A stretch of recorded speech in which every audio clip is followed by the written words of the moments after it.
Good evening everyone. Academy of real হেলথের পক্ষ থেকে আমি ডাক্তার গোপেশ চন্দ্র রায় আপনাদের সকলকে জানাচ্ছি আন্তরিক শুভেচ্ছা অভিনন্দন। আমরা প্রত্যেকেই জানি এই বুধবার সেশনটা আমাদের জন্য, আমাদের সকলের জন্য। আজকে স্যার একটি খুব গুরুত্বপূর্ণ বিষয় নিয়ে আলোচনা করতে চলেছেন, মন আর দেহ। এই মন আর দেহকে কিভাবে কাজে লাগিয়ে আমাদের সার্বিকভাবে আমরা আমাদের নিজেদের কিভাবে উন্নতি করতে পারি, সময়ের সাথে কিভাবে কাজে লাগে আমাদের যে ব্যবস্থাপনাটা, এই বিষয় নিয়ে স্যার বিস্তারিত আলোচনা করবেন। তো যেহেতু এটা একটা সুগভীর আলোচনা, তো আমি বিশেষভাবে অনুরোধ করবো স্যার, আপনি আপনার আলোচনা শুরু করুন। ধন্যবাদ ডক্টর গোপেশ চন্দ্র রায়। আসলে প্রতিবারই আমি প্রতি সপ্তাহে যখন শেষ করি আমি জানি না যে নেক্সট সপ্তাহে আমাদের সাবজেক্টটা কি হবে। তো আপনাদের যারা আমাদের সাথে জয়েন করেন, আমি তাদের সাথে যে ইন্টারাক্ট হওয়ার পরে তাদের কিছু কিছু মনের কথা, ভাবনা, চিন্তা এগুলোকে একটু খেয়াল করে আমি চেষ্টা করি সাজানোর জন্য, তারপরে সেশনটা কেমন হলে আপনারা তার থেকে বেনিফিট পেতে পারেন। বিশেষ করে যারা আমি খেয়াল করেছি যারা জয়েন করেন, আপনাদের মধ্যে যে মানে শেখার যে অদম্য ইচ্ছা এবং সব ধরনের ইয়েকে আপনার প্রতিকূল অবস্থাকে আপনার ছাড়িয়ে আপনারা আসেন আপনাদের জন্য 1 ঘন্টা দেওয়ার জন্য, এটা সাংঘাতিকভাবে এনকারেজিং। তো আমি যখন সাবজেক্ট সিলেক্ট করার পরে সেই সাবজেক্টটা নিয়ে আমাকে একটু গভীরভাবে পড়ালেখাও করতে হয়, বুঝতে হয়, আর দেখতে হয় যে আমি সেখানে কোথায় আছি। আমি যদি আপনাদের সাথে আজকে আলোচনা যে করতেছি তার মানে আমি এই ব্যাপারে পারদর্শী না। তারপরে যখন সাবজেক্টে নিয়ে একটু গভীরে ভাবে যাওয়ার চেষ্টা করি তখন আমাকে রিলেট করি একাডেমিক সাইটে এটাকে কি বলা হচ্ছে এবং আমরা প্র্যাকটিস কিভাবে করি সেটার উপর বেস করে নিয়েই আমি সেটাকে সাজানোর চেষ্টা করি, গুছানোর চেষ্টা করি, যাতে আপনারা কিছুটা হলেও বুঝতে পারেন। আপনাদের এত একটা ঘন্টা সময় দেন সেটা কিভাবে বুঝতে পারেন, তার জন্য গুছিয়ে আমরা কাজ করার চেষ্টা করি। চলুন তাহলে আমরা প্রতিবারই আমাদের শুরু করার আগে আমি কিছু আলোচনা করি। আলোচনাটা হচ্ছে যে আমার সপ্তাহের মধ্যে যে আমার যে কালেকশন যেটা আমার হয়, আমার ইন্টারাকশনের মাধ্যমে, বাইরে বিভিন্ন জনের সাথে ইন্টারাকশনের মাধ্যমে যা আমি শুনি বা বুঝি সেটা আমি নোট করে রাখি। যেমন আমরা বলি যে জ্ঞান, নলেজ, তারপরে বলি আমরা উইজডম, তারপরে আমরা বলি কি হাম্বলনেস, অর্থাৎ জ্ঞান, বুদ্ধি এবং বিনয়।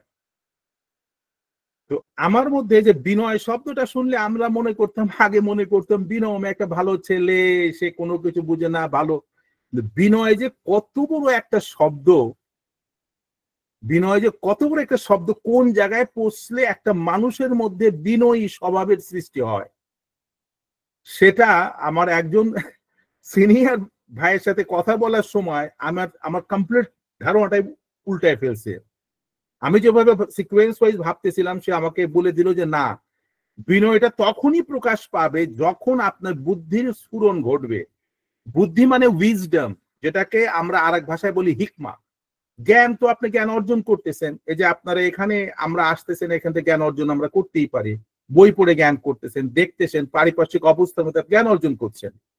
কিন্তু সেটাকে যে বুদ্ধিবৃত্তির মত স্তরে আপনি যদি ঠিক মতো প্র্যাকটিস না করে না নিয়ে যান, ও জ্ঞানের কোনো মানে হয় না, আছে বিদ্যা কিতাবে, ঠিক আছে। আর এই জ্ঞান চর্চার মাধ্যমে যখন আপনার মধ্যে পরিবর্তন আসবে, সেখানে যখন আপনার গ্রহণযোগ্যতা, আপনার অ্যাগ্রেসিভনেসটা কমে গিয়ে আপনার মধ্যে গ্রহণযোগ্যতা মানুষের কাছে যত বেশি আসবে, মানুষ আপনার কথা ভাববে যে আরে আসলে তো চমৎকার, এত বড় মানুষ এত সহজভাবে কথা বলছে, এভাবে বিহেভ করছে, তখন তার বিনয়ী ভাবটা প্রকাশ পায়। এটা হচ্ছে যে আপনার উইজডমের পরবর্তী স্টেপ হচ্ছে বিনয়। আর যার মধ্যে বিনয় বোধটার সৃষ্টি হয়েছে, আপনি তার ব্যাপারে কোনো কথাই বলতে হবে না, তার জীবনে আমরা সত্যিকার কথায় তাদের কাছে কোনো কমপ্লেইন থাকে না। আপনি দেখবেন যে মানুষ বলতেছে অনেক লম্বা লম্বা কথা বলতেছে, যখন অ্যাগ্রেসিভ ওয়েতে কথা বলতেছে, রেসপেক্ট করতে পারতেছে না, সে মানুষকে মানুষ বলে ভাবতেছে না, সে মানুষটার মধ্যে তো বুদ্ধি নেই। জ্ঞান প্রখর থাকতে পারে, বুদ্ধি নেই, আর বুদ্ধি যেহেতু নাই সে তার বিনয়তা নাই। তাহলে আমরা যখন কারোর সাথে ইন্টারাক্ট করি, আমরা যখন কারোর সাথে কথা বলি, সে ইট কুড বি এনিথিং। এই যে আমরা ইদানিং একটা ট্রেন্ড চলে সেলিব্রিটি, পাগলের মতো ভিডিও করছে, তার জন্য সেলিব্রিটি মানুষ পাগলের মতো দৌড়াচ্ছে। What is this? আপনি চিন্তা করে দেখেন, মানুষ কিন্তু তার চিন্তা শক্তিটাকে কাজে লাগাতে পারছে না। আর যেহেতু চিন্তা শক্তিটা কাজে লাগিয়ে জীবনের সাথে মিলাতে পারছে না, যে অন্য সবকিছুর মধ্যে সেই ওই আপনার ওই ইয়ের মতো পিপিলিকার পাখা হয় মরিবার তরে, ওরকম আর কি আলো দেখলে আপনি উড়ে যেতে চায়। তো এখানে আমাদের প্রাথমিক অবস্থায় আমরা একটু জিনিস পরিষ্কার হয়ে নেই, এই জ্ঞানটা কি, আমরা জ্ঞান কেন অর্জন করব, শিক্ষাটা কি জিনিস, শিক্ষাতে কি হয়। এই যে আমি বিভিন্ন জিনিস মাঝে মাঝে পাঠাই, এটা হচ্ছে কি জানেন, আমার দৈনন্দিন যে আমার এই অবকাশ সময়ের মধ্যে আমি চিন্তা করছি, সেটা রিফ্লেকশনটা আপনাদের কাছে পাঠাচ্ছি। আপনারা ভাবুন, দেখুন, কোনো প্রশ্ন থাকলে প্রশ্ন করুন, কারণ এটা আপনাদের নিয়ে ভাবতে আমার অনেক ভালো লাগে। সত্যিকার অর্থে যখনই কোনো কিছু পাঠাই, আপনাদের সবাইকে আমি ফিল করে জিনিসটা পাঠাই, যে আমি যেভাবে ফিল করতেছি, বুঝতেছি, আমার মধ্যে যে চেঞ্জ আনার চেষ্টা করতেছি, এবং এখান থেকে আমি যে প্রশান্তি পাচ্ছি, আপনারা যদি তার এটা ছিটে ফোটাও যদি আপনাদের মধ্যে পৌঁছায়, অন্তত এই চিন্তার গতিধারার মাঝখান দিয়ে। ঠিক আছে? তো এখন আমি নেক্সট পয়েন্টে চলে আসি। নেক্সট পয়েন্টটা কি, আমরা যে আমাদের আজকের টপিকটা হচ্ছে মন আমার দেহ ঘড়ি। মন আমার দেহ ঘড়ি, এটাকে ইংরেজিতে আমি বলছি মাইন্ড এ বায়োলজিক্যাল ক্লক। এটার পিছনে সায়েন্টিফিক্যালি ডিটেলস প্রসঙ্গটা আসবো, এটা কি সিরিয়াস একটা সাবজেক্ট, এটা আমরা পরবর্তী স্টেজে যাই আমরা নিব। এর আগে আমরা একটু ওয়ার্ম আপের জন্য, আপনাদের বোঝানোর জন্য একটু চিন্তা করে দেখবেন, আপনি কঠিন হয়েন না, একেবারে সাধারণ ভাবে। আর আপনি এক্সপেক্ট করেন না আপনি যে জিনিসটা এক্সপেক্ট করতেছেন সেটা আপনার কাছে হঠাৎ করে ধরা দিবে না। আপনি নিজেকে রিল্যাক্স করে নেন, চিন্তা করার সাথে মিলানোর চেষ্টা করেন, করে নিয়ে আপনি যখন যাওয়া শুরু করবেন, দেখবেন যে আপনাদের পরিবর্তন আসছে। চট করে দেখা যাবে এর আলোচনার মাঝখান থেকে কোনো একটা জিনিস আপনার জানালাটা খুলে দিল। ঠিক আছে? তো মন আমার দেহ ঘড়ি। এখন এই যে মন এবং দেহের যে সংযোগ, যে কোরিলেশনটা, এটা কিভাবে কাজ করে, ঘড়িটা কি, ঘড়ির কাজ হচ্ছে tick tick tick tick tick করে আপনার সময় চলতেছে, নন স্টপ চলতে দেন। ঘড়ি যেদিন ব্যাটারি শেষ হয়ে গেল, ঘড়ি বন্ধ হয়ে গেল। আগে তো আপনার আমার চাবি দেওয়া লাগতো, ঠিক আছে? ওটা যখন বন্ধ হয়ে গেল তো ঘড়িটা স্টপ, যে পর্যন্ত চাবি না দিবেন ঘড়ি চলবে না। তেমনি আমাদের দেহের মধ্যে এমন কোন ঘড়ি, এমন কোন রিদম আছে যে সেই রিদমটা আমাদের সম্পূর্ণভাবে পরিচালিত করতেছে, এবং এটা কোরিলেট করছে আমাদের মন এবং দেহকে সাথে রেখে নিয়ে। তাহলে চলুন আমরা তাহলে দেহটা কি জিনিস বুঝি। এখানে একটা কথার কথা বলতেছে, দেহ থেকে বুদ্ধি বড়, দেহ থেকে বুদ্ধি বড়, বুদ্ধি থেকে মন বড়। দেখেন আমি কিন্তু আগে বলে আসলাম, ওই বুদ্ধির পরেই কিন্তু মন আসবে। মনটা যখন আপনার সচল হবে, বিনয় স্বভাবটা আপনার কাছে চলে আসবে। আর এরপরে মনের থেকে বড় কে, এরপরে কি, আত্মা বড়। তাহলে কি হলো, দেহের থেকে বুদ্ধি বড়, তাহলে বুদ্ধির থেকে মন বড়। আমরা মনের যে কথা বলি, এই মনের থেকে এরপরে বড় কি, আত্মা। তো এই লেভেলে পৌঁছতে হলে আপনাকে এই জিনিসগুলো, অর্থগুলোকে বুঝতে হবে, এগুলোকে ফিল করতে হবে, বাস্তবের সাথে মিলিয়ে দেখতে হবে। যেদিন আপনি মিলাতে পারবেন, দেখতে পারবেন, সেদিনই আপনি দেখতে পারবেন আপনার মধ্যে একটা স্বস্তির অবস্থান তৈরি হচ্ছে। যদি আপনার মধ্যে অস্বস্তি থাকে, অস্থিরতা থাকে, তার মানে এই যে সিকোয়েন্সের মধ্যে কোনো জায়গায় আপনার গ্যাপ আছে, যার জন্য আপনার মধ্যে ওই যে মনের স্ফুরণ ঘটবে না, বিনয় আপনার দ্বারা হবে না, কাউকে বিনয় ভাবে কথা অ্যাপ্রোচ করতে পারবেন না। যেদিন আপনি কারোর সাথে শাউট করে কথা বললেন, অ্যাগ্রেসিভ হয়ে কথা বললেন, আপনি কারোর ব্যবহারে নিজে আঘাতপ্রাপ্ত হলেন, এরকম সেন্সেশন হলেই অর্থাৎ আপনি মনের সাথে এখনো কোরিলেট করতে পারেন নাই, স্থির অবস্থায় নিয়ে আসতে পারেননি। তাহলে কি বলতেছে, সেই জন্য বলছে যে দেহ থেকে বুদ্ধি বড়, বুদ্ধি থেকে মন বড়, মন থেকে আত্মা বড়, তুমি আত্মায় স্থির হও। আর যখন এই আত্মার মধ্যে যাবেন, তখন স্থির হইতে বলতেছে। আমাদের কথা আছে, আমরা কিন্তু প্রথম থেকে কিন্তু আলোচনা করছি, আপনি যখন অস্থির হবেন, অসুস্থতা বেড়ে যাবে। আপনি যখন অস্থির হবেন, অসুস্থতা বেড়ে যাবে।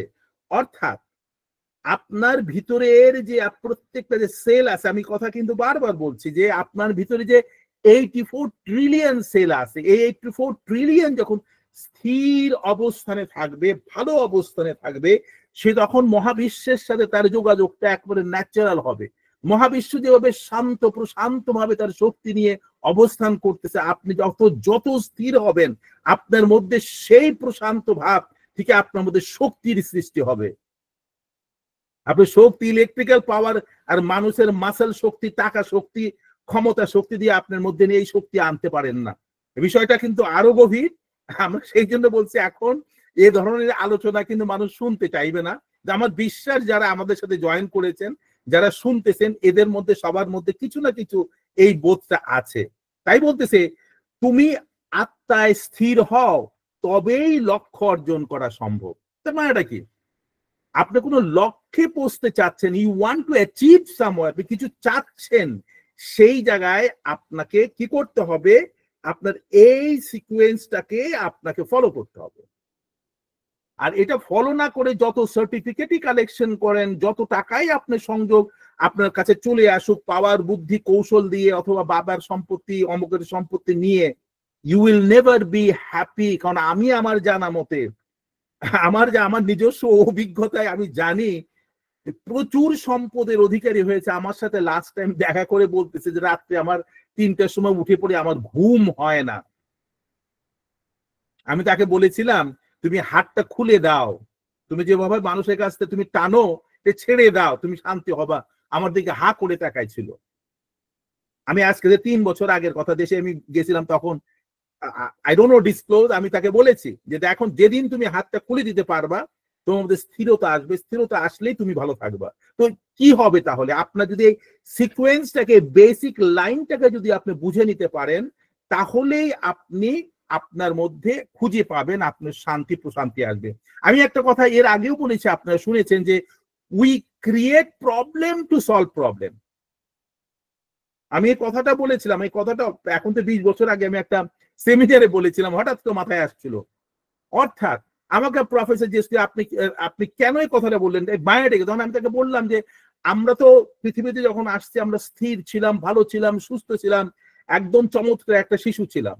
আমার সময়ের সাথে সাথে আমাদের মধ্যে সৃষ্টি হলো যে আমরা স্বাভাবিকভাবে যে চলতেছি স্বাভাবিক না, আমাকে অস্বাভাবিক কিছু করতে হবে, যেটা নাই সেটা করতে হবে। তার মানে উই ক্রিয়েট প্রবলেম। আর এই অস্বাভাবিকভাবে কাজ করতে করতে করতে করতে আমাদের মধ্যে কি চলে আসলো, যেটাকে আমরা ফান বলি, থ্রিল বলি, অমক বলি, তমক বলি। একটা মানুষকে কষ্ট দিয়ে বলি যে আমি তোমাকে ফান করলাম, একটা মানুষকে পিছে টান দিয়ে দিয়ে দৌড় দিচ্ছি বলে আমি ফান করলাম। এই যে জিনিসটা আমরা সমস্যা তৈরি করতেছি, প্রথমে এটা ইলাবোরেট করতে প্রচুর সময়ের ব্যাপার। তো সেখান থেকে যখন আমরা সেটাকে ম্যানেজ করতে পারি না, অশান্ত সাগরের মতো হয়ে যায়, তখন সে সলভ করার জন্য আমরা তীরে ফিরে আসি। ঠিক আছে? তাহলে এই জন্য আমাদের মধ্যে যে চিন্তা শক্তিটাকে আমাকে বাড়াতে হবে। আমাদের বুঝতে হবে কিভাবে এই চিন্তাটাকে আমরা আনতে পারি। এই চিন্তা সম্বন্ধে কি বলে যে চিন্তা ধারার ফলে আসা ধারণা বা ধারণা বিন্যাসকে বোঝায়। চিন্তাটা কি জিনিস? যদিও চিন্তা করা মানবতার একটি অপরিহার্য কার্যকলাপ, একে সংজ্ঞায়িত বা এটাকে বোঝার কোনো সাধারণ ঐক্যমত নেই। এই চিন্তার বিভিন্ন প্যাটার্ন থাকে। ঠিক আছে? তাহলে এই যে আমি আপনাদের কথাগুলো বললাম, এই কেন কথাগুলো বললাম আপনাদের বোঝার জন্য। আর একটা জিনিস আমি খুবই প্র্যাকটিক্যালি বলি, আমরা আসল সেশনের চ্যাপ্টারে চলে যাচ্ছে, আপনাদের বলবো যে কি মাইন্ড বায়োলজিক্যাল ক্লক কিভাবে ফাংশন করে, এটা প্রপারলি ফলো না করলে আপনাদের কি কষ্ট হতে পারে তা নিয়ে আলোচনা করব। সেটা আগে আমার একটা কথা বলছিলাম, ব্যক্তিগতভাবে বলতেছি। দেখেন, আমরা কিন্তু সবাই মনে করি যে আমি যেরকম আমার স্বভাবটা, আমি যেভাবে কাজ করি, সবাই যেন আমার মতোই কাজ করে, তাহলে আই এম কমফোর্টেবল।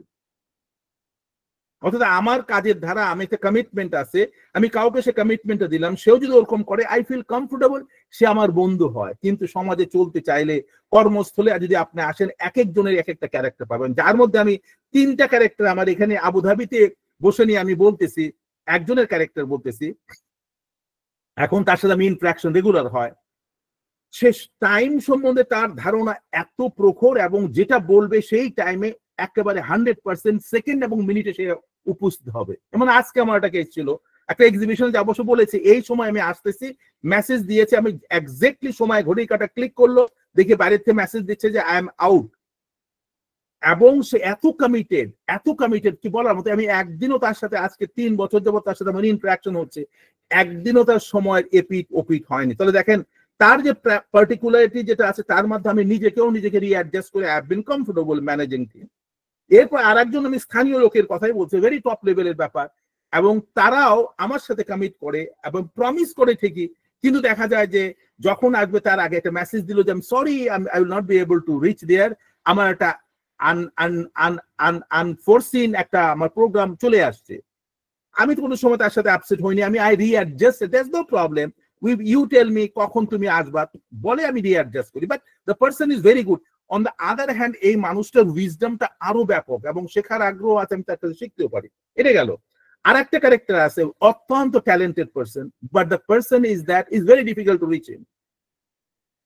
ঠিক আছে, রিচ হিম, এবং যদি বলে হয়তো দেখা গেল সে আসতেছে না, দায়িত্ব নিচ্ছে না, গাও ছাড়া দিয়ে বসে আছে, কিন্তু সে সমাজের জন্য কাজ করে যাচ্ছে। তাহলে আমাকে এই 3 অ্যাঙ্গেলের 3 ধরনের মানুষের সাথে আমার রিঅ্যাডজাস্ট করার ক্যাপাসিটি যখন আমার আসবে, তখন I don't have any problem at all in any places. তো সেই জন্য আমরা বলবো যে আপনারা যারা আছেন, এই ধরনের ঘটনা কিন্তু আপনাদের জীবনে হয়, আপনাদের সংসারের মধ্যে হয়। যেমন আপনি অত্যন্ত পার্টিকুলার, পাংচুয়াল, এভরিথিং, কিন্তু দেখা গেল ঘরের মধ্যে এরা হচ্ছে না, তখন আপনি রাগারাগি করছেন, because that is there nature. এবং তাদের মধ্যে এই বায়োলজিক্যাল ক্লকের জন্য আমি এই গল্পগুলো বা প্রসঙ্গগুলো তুললাম এই কারণে, ওই জন্যই তারা পারে না। তো সেটাকে আমরা কিভাবে সে জায়গায় ফিরে আসবো, তো চলুন আমরা আমাদের আসল আলোচনায় ফিরে যাই। ধন্যবাদ আপনাদের আবারও। আমরা ফিরে আসলাম আজকের আলোচনায়, মন আমার দেহ ঘড়ি। আপনারা খেয়াল করেছেন এই ছবিটার মধ্যে কি ইন্ডিকেশন করছে? আমার কিন্তু প্রত্যেকটা, আমার যে থাম্বনেইলটা আমরা তৈরি করে পিছনে একটা ব্যাকগ্রাউন্ড আছে, দেখেন এই মানুষটার ব্রেনের উপরে ঘড়ির কাঁটা ঘুটঘুট করতেছে এবং সে তাকে রিফ্লেকশনটা ডিফারেন্টলি দেখা যাচ্ছে। তারপর নিচে লেখা আছে মাইন্ড এ বায়োলজিক্যাল ক্লক। কিভাবে সেটা কাজ করে এখানে বলতেছে, biological clock is more than a mere time keeping device. মানে যেরকম ঘড়ি একটা টাইম কিপিং ডিভাইস, আমাদের বায়োলজি হচ্ছে শারীরিক, যে আমাদের শরীরের ভিতরে যে রিদমটা চলতেছে, টাইমিংটা কে করতেছে, সেটা একটা নির্দিষ্ট একটা কিছু একটা আছে। ঠিক আছে, এই জিনিসটাই আমাদের ঘড়ির মতো আমাদের প্রত্যেকটা আমাদের শরীরের এক একটা জায়গাকে এক এক ভাবে ইন্ডিকেট করতেছে এবং একে অন্যের সাথে কোরিলেট করে কাজ করে যাচ্ছে। বলতেছে কি, the biological clock is more than a mere time keeping device, এবং সময় যেভাবে দিচ্ছে সেই অনুযায়ী কিন্তু কাজ করছে। এখন তো আমরা ঘড়ির মধ্যে ব্যাটারি ইউজ করি, আপনি খেয়াল করবেন যদি সে ব্যাটারি যদি ডাউন হয়ে যায়, আপনি দেখবেন যে ঘড়ির কাঁটা স্লো হয়ে গেছে, সময় মতো কিন্তু আসতে পারতেছে না। এক সময় দেখা গেল আরো ব্যাটারি কমে গেল, আরো আপনার স্লো, মিনিটের জায়গায় 5 মিনিট 10 মিনিট অথবা 15 মিনিট লেট হওয়া শুরু হলো। তেমনি ভাবে আপনার শরীরের মধ্যে যে ওই ব্যাটারিটা যদি প্রপারলি থাকে, তাহলে আপনার ওই রিদমটা কিন্তু টাইমলি হবে। কিন্তু যদি সেখানে আপনার কোনো গড়বড় আপনি করে ফেলেন, রিদমের কম বেশি হবে, তারপরে আপনার শারীরিকভাবে বিভিন্ন অসুবিধা আপনার দেখা দিবে। এরপরে কি বলতেছে, ইটস এ কমপ্লেক্স সিস্টেম, অত্যন্ত জটিল একটা ব্যবস্থা। এই আমার বায়োলজিক্যাল ক্লকটা একটা জটিল এক অবস্থা বা ব্যবস্থা। It's a complex system of molecular interaction. আপনার শরীরের যে সেলগুলো আছে, এই সেলগুলার ভিতরে যে মলিকিউলগুলো যেগুলো আছে, এইটা একটা মলিকিউল আর একটা মলিকিউলের সাথে কিভাবে যোগাযোগ করে, ইন্টারঅ্যাকশন মানে যোগাযোগ করে, often referred as circadian rhythm. এই যে আমরা এই সার্কেডিয়ান রিদম যে জিনিসটা, এই সার্কেডিয়ান রিদমকে নিয়েই আমরা আজকে আলোচনা করব। তার মানেটা কি? সার্কেডিয়ান রিদমটা হচ্ছে এরকম, আপনি যে আপনার রাত্রি হলে দেখা গেল আপনি ঘুম পড়ার মতো ঘুমে পড়ে যাচ্ছেন, এটা কিন্তু আপনার এই সার্কেডিয়ান রিদমেরই একটা প্রভাব। এবার আপনার সিরিয়াসলি আমার কথাগুলো খেয়াল করবেন, এখানে গল্প না, এখানে সিরিয়াসলি আপনি খেয়াল করবেন, কথাগুলো বলি, আপনারাও ভাবেন আপনারা যখন ঘুমান তখন আপনাদের কেমন লাগে। দেখবেন যে আপনি ধরতে পারতেছেন না, ঘুমে পড়ে যাচ্ছেন, এটা আপনার বডির তার ক্লক তাকে বলছে তুমি ঘুমিয়ে পড়ো, বাই ডিফল্ট আপনাকে সে সহযোগী করে তুলছে, করে নিয়ে আপনি ঘুমিয়ে পড়লেন। এই জন্য শরীরের বিভিন্ন ধরনের হরমোন আপনাকে সাহায্য করতেছে, বিভিন্ন ধরনের সিচুয়েশন সাহায্য করছে, এবং এটা কিন্তু প্রকৃতির সাথেও কিন্তু রিলেটেড। আমি আপনাদের কথাগুলো এর আগে কিন্তু অনেক প্রসঙ্গ আমি এনেছি, কেননা ওই প্রসঙ্গগুলো যে না বলতাম, আজকে আপনারা এই লেভেলে আমার কথা বুঝতেন না, কারণ আপনারা কিন্তু শুনতেছেন, বুঝতেছেন, ধীরে ধীরে থাকেন, দেখবেন এগুলো আরো পরিষ্কার হয়ে যাবে। এই যে ঘুমিয়ে পড়াটা, আবার ঘুম থেকে আবার জেগে ওঠা, তারপর শরীরের মধ্যে এক এক সময় তাপমাত্রা কিন্তু দিনের মধ্যে কম বেশি থাকবেই, আপনার তাপমাত্রা কিন্তু বাড়বে। এরপরে মনের আবহাওয়া, মন এক সময় অস্থির লাগতেছে, এক সময় ভালো লাগতেছে, শরীরটা ম্যাজম্যাজ করতেছে, এক এক সময় এক এক প্রভাব আপনার মধ্যে আসতেছে। এরপরে যখন হঠাৎ করে খিদে লাগতেছে, কখন? ঠিক যে সময় আপনি রেগুলার খান সেই সময় আপনার খিদেটা লাগতেছে। তো সব এই খিদের যে ব্যাকরণ, এই যে অবস্থানটা, এই একেই বলে সার্কেডিয়ান রিদম। এই রিদমটা এভাবেই কাজ করে, ঠিক আছে? জীবনধারার ধরন, পেশা, মানসিক ও শারীরিক অবস্থা, এমনকি বয়স, এগুলোর সবকিছুই বিষয়ে তার সার্কেডিয়ান রিদমের প্রভাব পড়ে। যখন বয়স বাড়তে থাকবে তখন এই রিদমের মধ্যে আপনার কম বেশি হওয়া শুরু করবে। এবার দেখেন এই বায়োলজিক্যাল ক্লকটা যেটা আছে, দেখেন এই ক্লকের সাথে কি সাইনটা দেখতেছেন, আমাদের ডাক্তার ভাইরে যারা আছেন, স্টুডেন্ট যারা আছেন, তারা যেটা হচ্ছে জেনেটিক্স এর আপনাদের সাইন খেয়াল করছেন আপনারা? দেখেন এই যে ছবিটা, এই ছবিটা আমাদের কি বোঝাচ্ছে? A biological clock to measure skins anti aging intervention.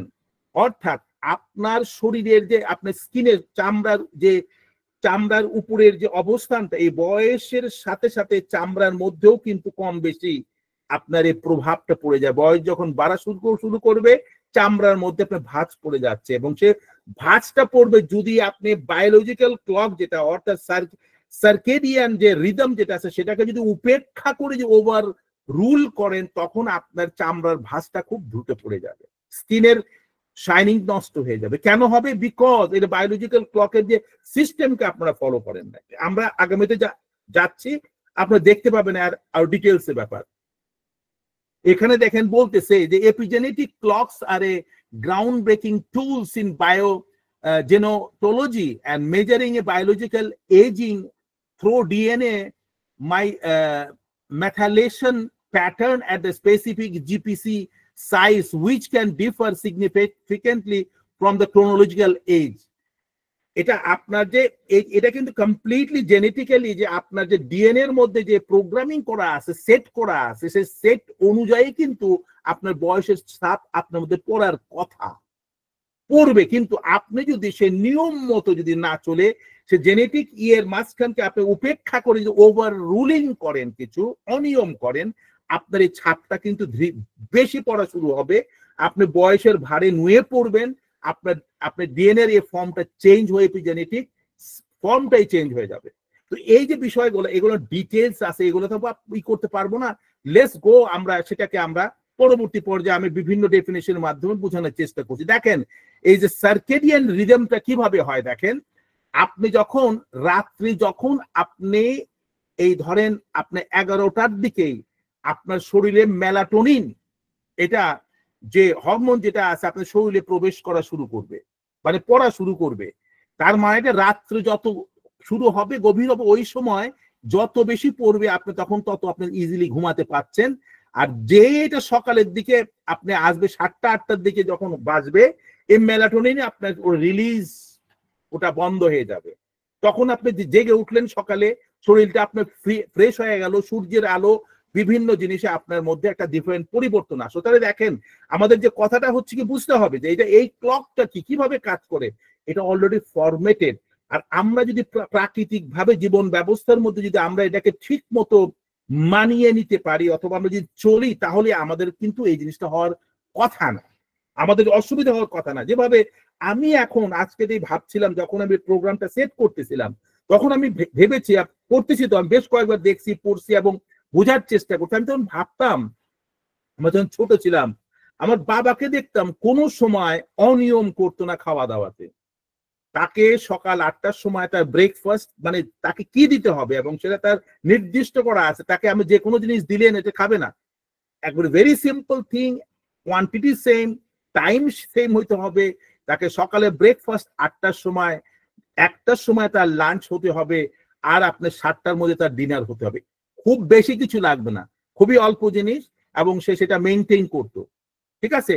এবং সে 92 ইয়ার্স পর্যন্ত তাকে আল্লাহ হায়াতে রাখছিল এবং সে রিটায়ার করার পরেও সে এতগুলো বছর ভালো ছিল, তার মানেটা কি হলো? তখন তো আমরা বুঝতাম না এই কেন খাচ্ছে না, এত মজার খাওয়া খাচ্ছে না, আমরা খাচ্ছি, মিষ্টি আনতেছি, আমরা সে কোনো সময় খাবে না, হঠাৎ অতিরিক্ত জোরাজুরি করলো, অল্প একটু খেয়ে নিত। কিন্তু এই যে নিয়মটা সে মানতো, আর রাত্রি 10টা হওয়ার মধ্যেই সে ঘুমিয়ে পড়তো, একদম ফজরের নামাজের আগে সে ঘুমিয়ে উঠে পড়তো।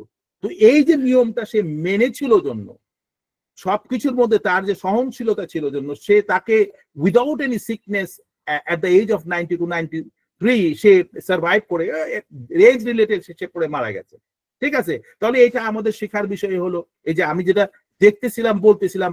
এবার আমাদের প্রশ্ন, আমরা কি সেটা মানতেছি? আপনারা নোট করে না প্লিজ, আমি অনুরোধ করবো যারা জয়েন করেছেন আজকে নোট করেন সিরিয়াসলি। আমি নিজেকেও আবার নোট করাচ্ছি। আমি তো যদিও বা আপনাদের উপদেশ বা যেগুলো আমরা দিচ্ছি এখন সব 100% আমি ফলো করতে পারি না, because the systems are different. তো এখন আমি চেষ্টা করতেছি আমি এটাকে আবার রিস্টাবলিশ করার জন্য, কিভাবে আমি সে রিস্টাবলিশ করতে পারি। দেখেন এই যে আমরা ক্যান্সার নিয়ে কিন্তু দেখেন ইদানিং, সেদিনও একজন বলতেছিল যে দেশের মধ্যে ক্যান্সারের প্রকোপ এত বেড়ে গেছে, এত ভাবে মানুষ প্রতিটা ফ্যামিলির এদিক ওদিক শুনলেই শোনা যাচ্ছে যে কি হয়েছে ক্যান্সার, এবং কি হয়েছে ক্যান্সার, কি সেটা কি জিনিস, কেন হয়, কারণটা কি, কেউ কি কোনো সময় বলেছে? The causes R here. এখানে দেখেন যে এই ফুলটার মধ্যে দেখাচ্ছে ডিএনএ।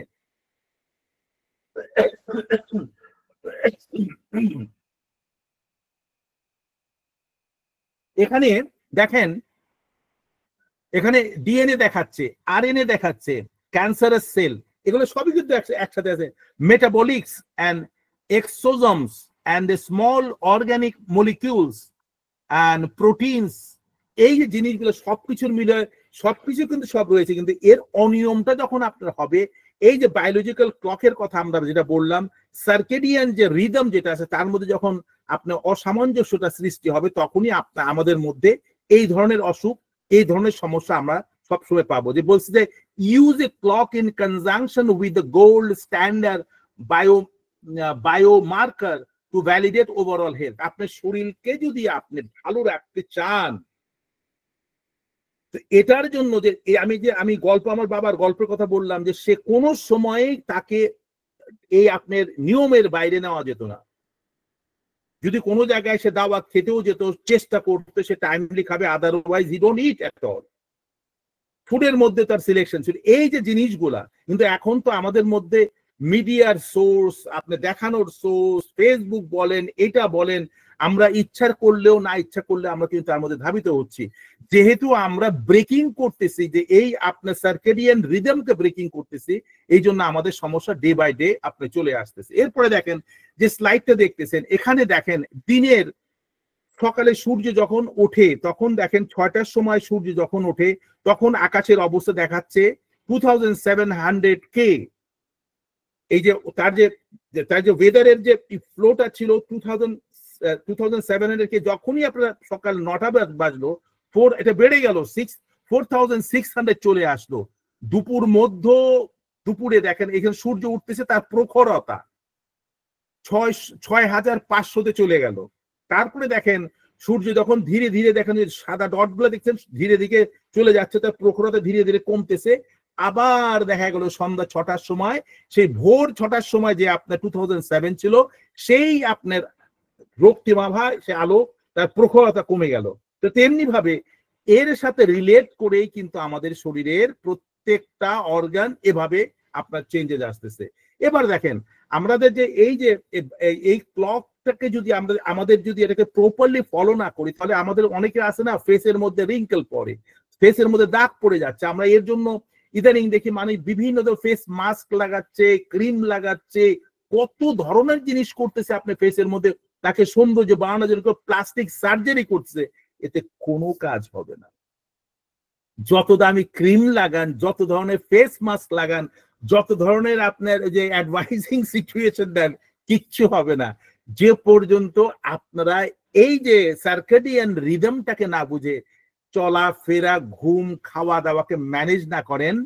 এগুলা দিয়ে সাময়িকভাবে আপনি টেনে টুনে ঠিক রাখতে পারেন for the time being, but it's not going to give the right answers. তো এই জন্য বলতেছে use a clock trained A facial skin, এবং আপনার ফেসের মধ্যে যে এই যে অবস্থাগুলো তৈরি যেটা হয় কিভাবে হয়, এগুলো সম্পূর্ণ জিনিসই আপনাকে এপিজেনেটিক টিস্যুস আপনি যে আছে যেটা আপনি ভিতরে জেনেটিক্যালি পাইছেন সেটার উপর আপনি আসতেছে, কিন্তু যখনই আপনি সেটাকে অনিয়মের মধ্যে ফেলে দিলেন তখন আপনি দেখা যাবে স্কিনের মধ্যে বিভিন্ন প্রবলেম আছে। যেমন আপনি মনে করেন আপনার গাট বলে, যেটা পেট বলে, পেটকে বলা হয় সেকেন্ড ব্রেইন। ইদানিং তো গাট মানে পেট নিয়ে প্রচুর গবেষণা, প্রচুর বই আপনার লেখা হয়েছে, এখন পাবলিক ওই বইয়ের উপরে আপনার গবেষণা করতে, অর্থাৎ যার পেট ভালো নাই তার কিছুই ভালো না। পেট যদি ভালো না হয় তার স্কিন ভালো হবে কোত্থেকে? আপনার সার্কুলেশন সিস্টেমটা ভালো নেই। একটা কথাই আছে, যার দাঁত ভালো না তার আত ভালো না। আত মানে পেট, আর দাঁত আপনার দাঁত যদি স্ট্রং থাকে তার মানে আপনার দাঁতের আপনার বডির ক্যাপাসিটি ভালো আছে। দাঁত আপনার খারাপ মানে আপনার পেট ভালো না। আর পেটটা যখন ভালো হবে না, circulation at the end of the day আপনার যে ফিল্ট্রেশন হয় আপনার শরীরের মধ্যে বিভিন্ন জায়গায় সাপ্লাইটা হবে না, যার জন্য আপনার দাঁত নষ্ট হবে, চোখ নষ্ট হবে, চুল পড়ে যাবে, স্কিনে আপনার আসবে, ভেঙে যাবে, আপনার শরীরের মধ্যে শক্তি পাবেন না, হাত পায়ে ব্যথা, এখানে ব্যথা, ওখানে ব্যথা, মন খারাপ লাগতেছে, অস্থিরতা লাগতেছে। কেন? Because when the systems are not functioning well, then automatic outputs are out of your control. দেখেন এই সেম জিনিসই আমি এগুলো কালেকশন করেছি আপনাদের জন্য। দেখেন কিভাবে সূর্য ওঠার সাথে সাথে এর চেঞ্জেস হচ্ছে। এই যে আপনি যখন সকালে সূর্য যখন হয়, আপনি ব্লাড প্রেশার কিন্তু রাত্রে যখন ঘুমান ব্লাড প্রেশার কিন্তু কম থাকে, কত হাইওয়েতে আসেন, ব্লাড প্রেশার ধীরে ধীরে আপনার বাড়তে থাকে। তারপরে ব্লাড প্রেশার যখন আপনার বাড়বে তখন এটার আপনার অ্যালার্টনেসটা, আপনার সজাগ জিনিসটা আপনার আসবে। যখন ঘুমের থেকে উঠবেন আপনার কিন্তু সজাগ ভাবটা কম থাকবে। তারপর ধীরে ধীরে আপনার ওটা কেটে যাওয়ার পরে আপনার হাই অ্যালার্টনেস আসবে। তারপরে মাঝ দুপুর সময় আপনি দেখা যাবে যে আপনার প্রখর ভাবে আপনি, তারপরে দুপুরের পরের থেকে আপনি দেখা গেল শরীরের মধ্যে একটা ভার ভাব চলে আসলো দুপুরে। তখনই যে অনেক সময় দুপুরে ন্যাপ নেয়, অর্থাৎ একটু ঘুমায়, ঘুমানোর পরে দেখা গেল যে আপনার বডিটা আবার একটু রিফ্রেশ হলো। তারপরে সন্ধ্যা নেমে আসার সাথে সাথে পুনরায় আপনার হার্ট রেটটা আপনি কমে আসবে, রাত্রি হবে, মেলাটোনিন আপনার পড়া শুরু হবে, তারপরে ঘুমের মধ্যে যাবেন, ডিপ স্লিপে যাবেন, এভাবে আপনি ঘুরতে যাবেন। দেখেন আমি এগুলো আপনি দিয়েছি, আপনাদেরকে এটাও পাঠিয়ে দিব, দেখবেন, কারণ এগুলো আপনাদের 1 ঘন্টার মধ্যে শেষ করা সম্ভব না, আপনাদের এ নিয়ে রিসার্চ করতে হবে। যত এনগেজ হবেন আপনি তত আপনি শিখতে পাবেন।